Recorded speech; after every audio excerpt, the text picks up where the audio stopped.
Dear Greg, my 6-year-old and my 8-year-old fight with each other all the time. They argue about everything, and pretty often their arguments degenerate into hitting. I've told them to stop it a million times, yelled at them, and punished them, but they're still hitting each other whenever they get the chance. How do I stop this? It's making me crazy. Before I answer your question, let me say to all of you who are not parents that the principles I'll be discussing here can be applied powerfully in the workplace, in the classroom, and in other places where leadership is required. Now, back to you, O mother of 2 young gladiators.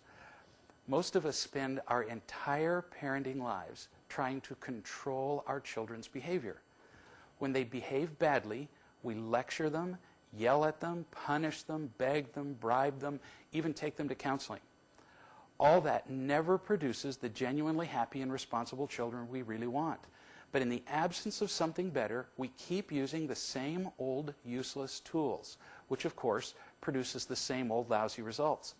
Now, in our defense, it's understandable that we try to control our children. They can be pretty inconvenient. They whine and cry, they make demands and pout, they're often disobedient and irresponsible, they get angry and fight with each other, they sulk and withdraw from us, they're very expensive, and they make an incredible amount of noise, eventually with the assistance of large amplifiers and speakers. The list goes on and on. The problem is, we try to control each of these individual behaviors as though they were the actual problem, but they're not. All of these behaviors are only symptoms of the real problem, and we're missing what it is. We're not completely retarded. When it comes to some things, we're pretty good at interpreting the meaning of the signals we get. For example, let's suppose that it hasn't rained for 2 weeks, and your lawn is beginning to turn brown. What do? Do you get out a giant can of green spray paint and paint the lawn green to get rid of that annoying brown color? Of course not, because you understand that the brown color isn't the problem. You understand what the brown really means, that the lawn isn't getting enough water, and then you water the lawn. And you know to do that without the lawn actually speaking to you. You interpret the meaning of the non-verbal signals you're given. Simple. Another example. If your dog is scratching at the back door, you know the scratching isn't the problem either. You don't tape mittens on the dog's paws so he can't make that scratching sound because you know what the scratching really means. Without the dog actually speaking to you in English, you know that the dog just wants to get in the house.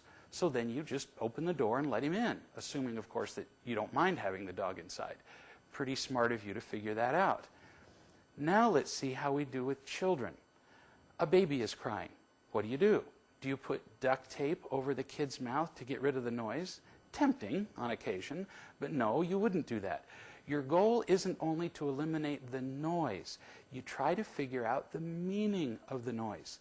You make sure the child's foot isn't caught in the crib somehow, for example, or you check his diaper, or you feed him.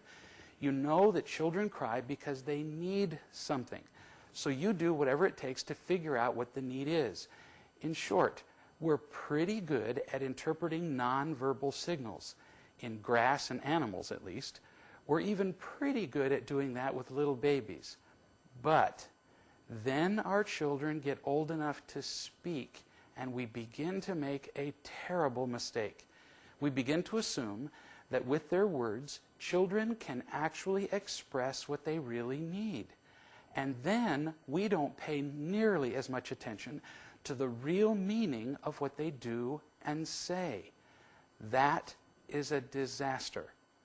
For example, let's suppose that 2 children are fighting, like yours do every day. What do?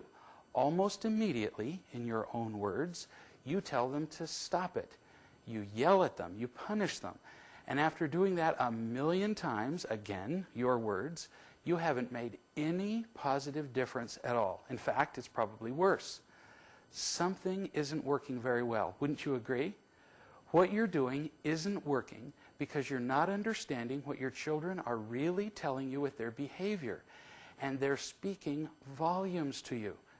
Once you understand the message they're communicating, A message they're quite unaware of, by the way. You can finally respond in a way that makes sense, a way that addresses their needs, and in the end, a way that completely eliminates their fighting.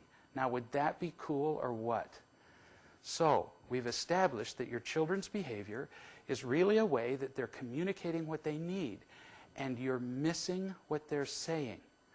So what exactly are they saying? We'll get to that tomorrow, when we'll discuss what the meaning of their behavior is. And in the 2 days after that, we'll talk about what you can do to make an enormous difference in their lives.